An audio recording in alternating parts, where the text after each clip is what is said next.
Well,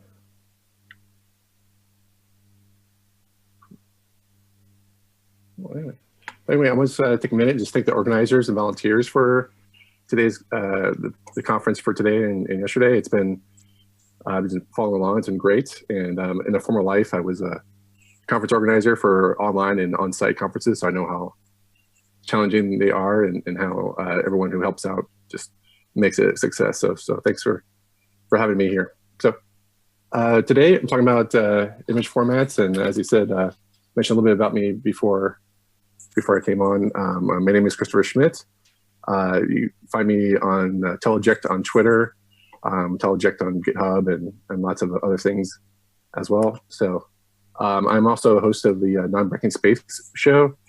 It's a podcast mostly about web design.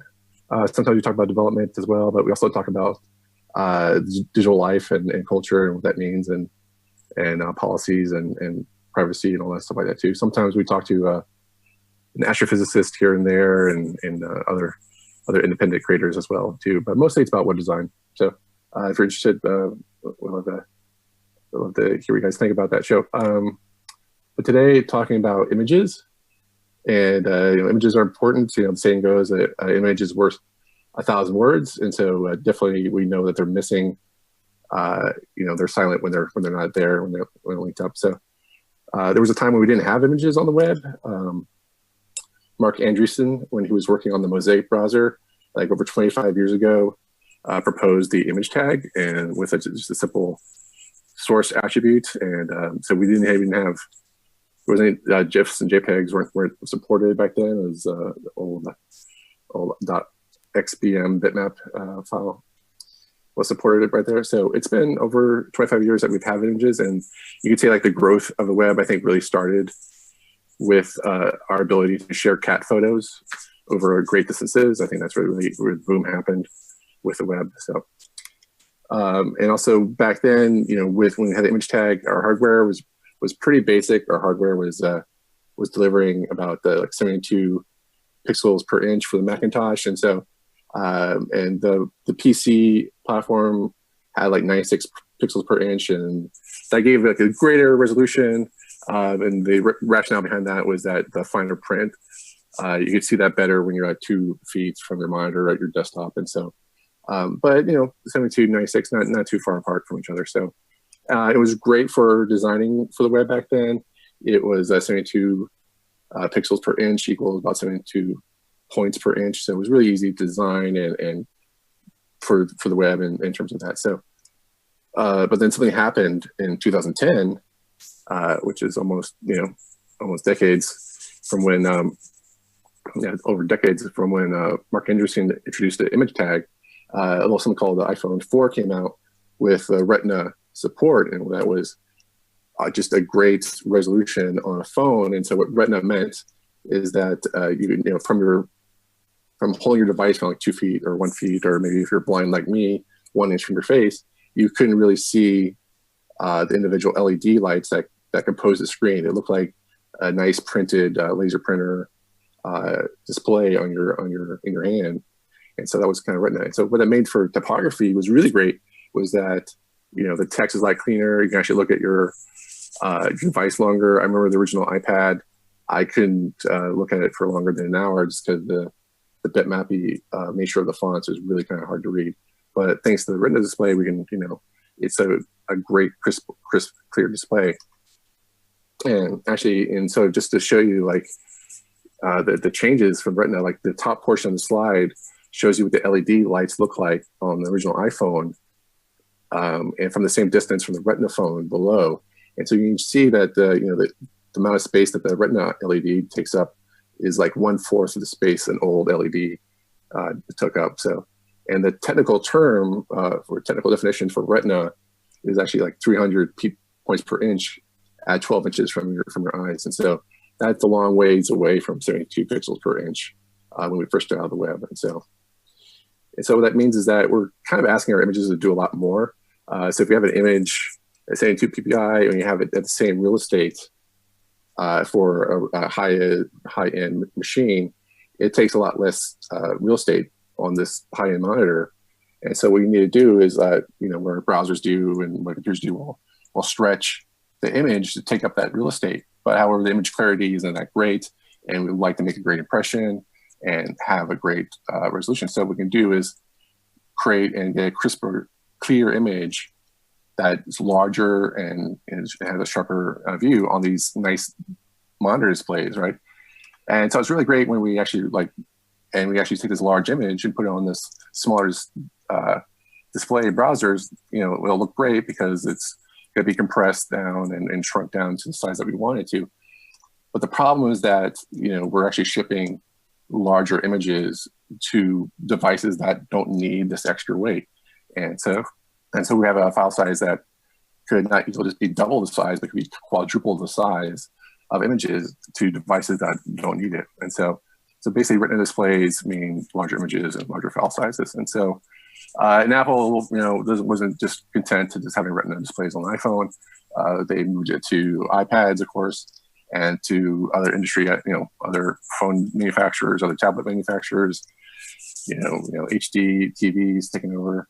So just this whole dense pixel displays have come out. And so what that means is that we have to be mindful of the bandwidth in which people are using and seeing our screens, because they could be carrying their phone from a 3G or worse network, and then walk into a building or Starbucks or what have you with great Wi-Fi, and all of a sudden they can handle a large file size image.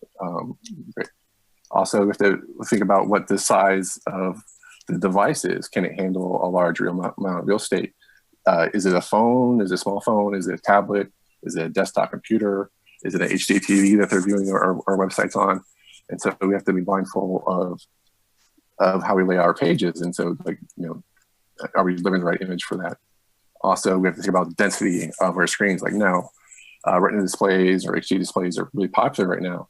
We're more common than they were in the past, but still, people are still surfing with older displays or older phones. So these are three things that we have to be mindful of when we design images and putting them out there.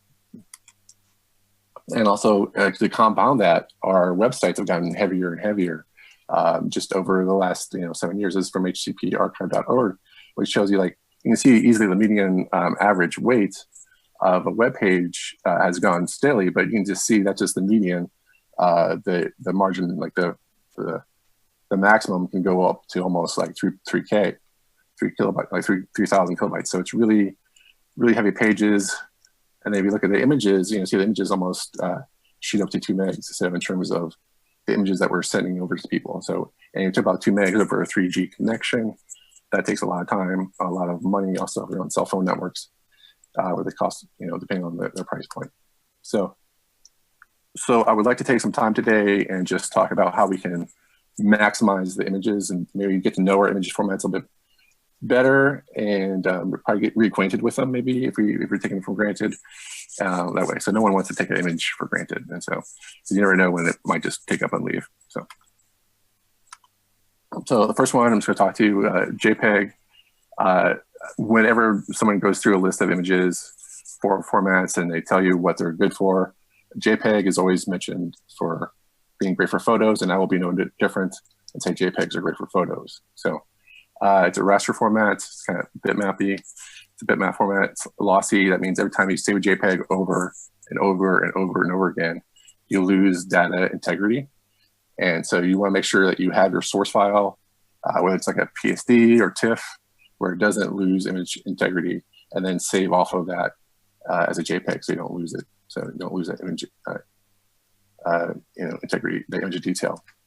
And so just as an example, I just have this photo of this nice meeting where everyone is laughing at the guy's joke in the bottom left-hand corner.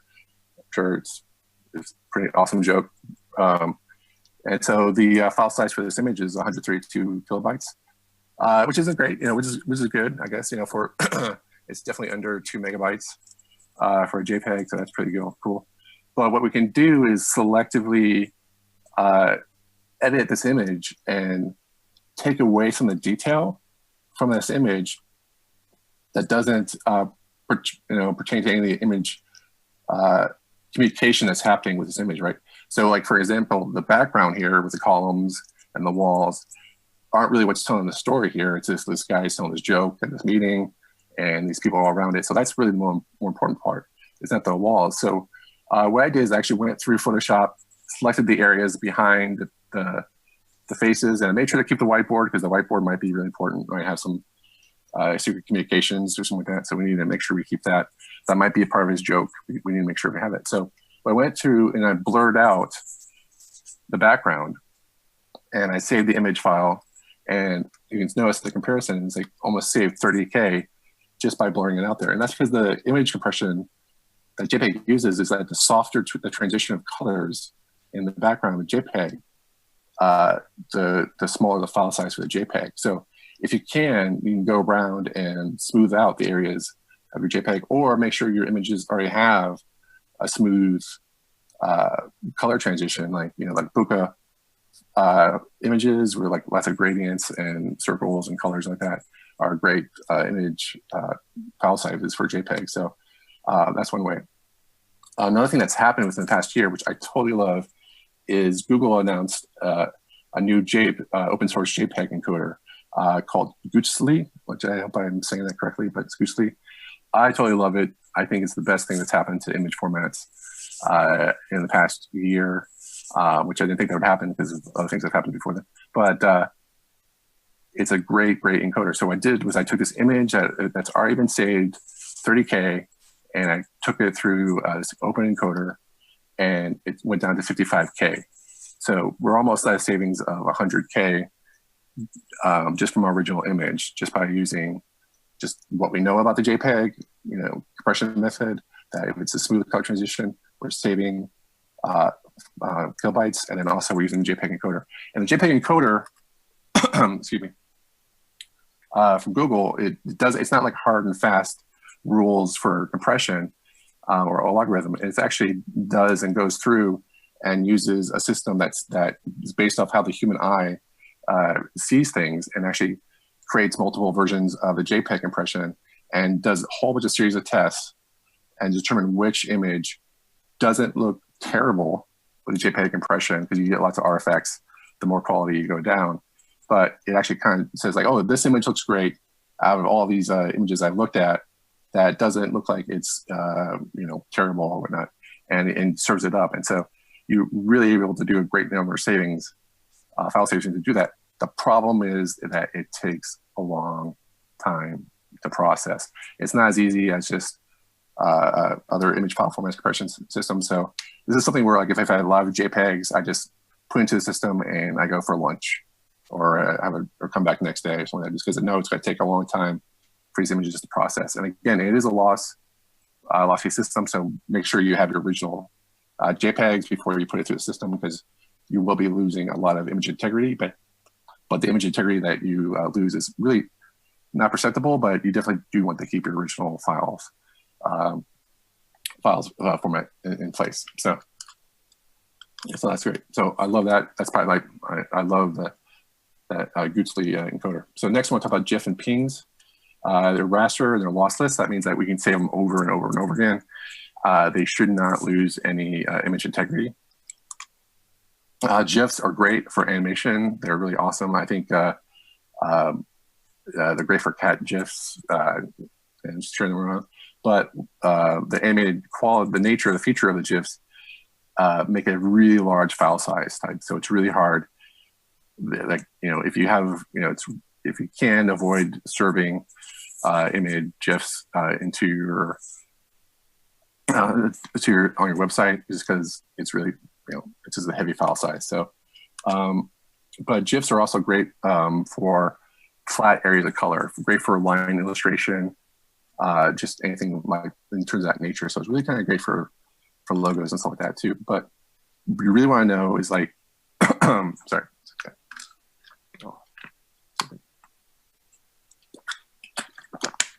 Excuse me, is how GIFs compress. And so they actually compress better when the images are flat and horizontal versus vertical structures. Because here you see, like, on one side is the image's GIF is just 1.4 kilobytes, but I just rotate that image, that same image, and I export as a GIF, it balloons up to 100%, like 1,000 times, like 10K kilobytes. So it's a really great, just a waster of file sizes if you just keep your images flat and horizontal color scheme. So really what you really want is flat areas of color for your GIFs. So here's this icon of state of Texas, one color. It turns out to be 4 kilobytes. When I take the same map and I put in the lines that represent the counties within Texas, it balloons up to 40 kilobytes, almost 40 kilobytes. So you want to make sure you have just flat area of color and to compress it. So, and also GIFs do have transparency, but it's like one color transparent. And so you can see, I'm not sure if you can see in the slides, people in the back, whatever, but you can see the little pixelation around the die here. Whereas the alpha transparency with a Ping24 format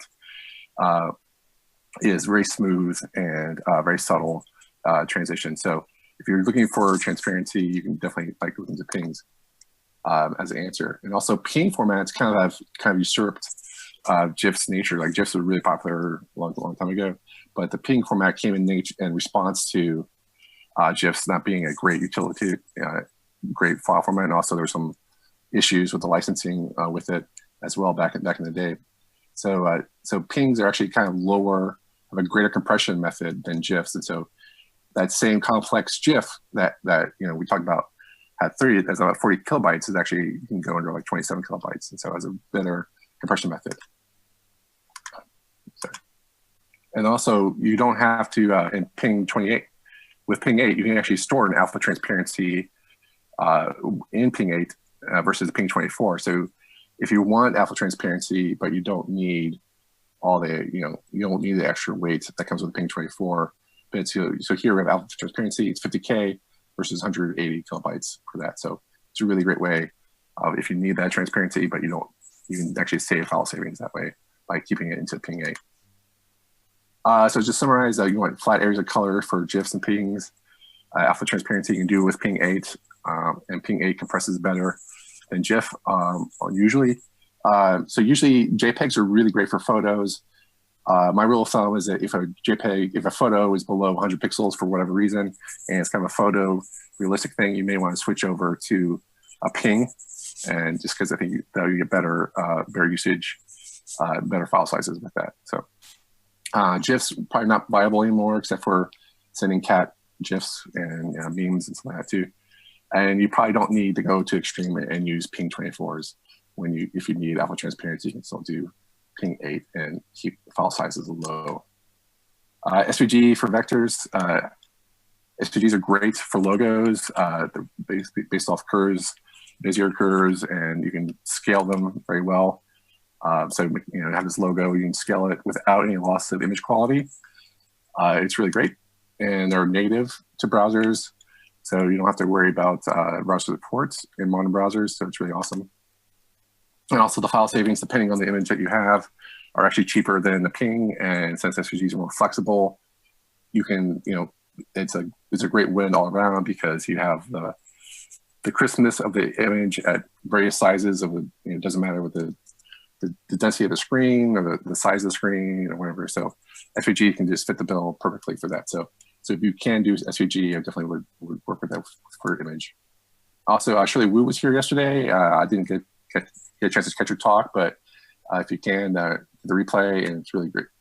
She does a great job talking about just data visualization and that. And so one of the things I like is her film flowers thing, where she actually uses a D3 library and uses that to create and modify SVGs on the fly to talk about films and their ratings throughout the years and stuff like that too. So it's a really great way of scaling, and she talks all about that on her blog right there. So SVGs are great for logos.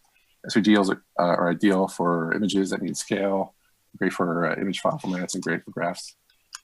Some images approaches, source set and sizes. Mark Andreessen introduced the image tag over 25 years ago. Only recently have we gotten new attributes for source set and sizes. And so one of the things I like is we can say, hey, image source, just put your lowest resolution image file format, sorry, in the image source. and then you put source set, you actually say like, hey, put larger image files in a comma separated list and say, hey, if a screen that has 1.5 pixel density, use this image, or hey, if it's a Retina, use a 2x, use a larger image that way. So that way we're giving the browser hints as to what's available to use, and so you actually display the right image for the right browser display that's possible. So it's really great. So you also use the sizes, which actually tells the browser, hey, like what version, how much real estate should I expect to use this image for? So and source set and sizes are available all over the place. There's picture. I'm gonna go through that pretty fast, but picture is based off the video element, where you actually have where video solves the problem of having different source codecs for video, so the browser different browsers support different codecs. So this way we actually use picture, and if you want to do different image file formats, you can use the source elements and bring those in. Also, you can actually get finer, greater control over which image displays at which media query, like which size of the browser. So I'm going to skip that fast about that. But I do want to say, like, if you want more detail about how to implement that, definitely use the responsive images at Smashing Magazine. It's a great article about how to go through, use picture and source set together. SVG filters is really great. I'm going to talk about a few of them, but the FE color matrix for SVG filters is really great.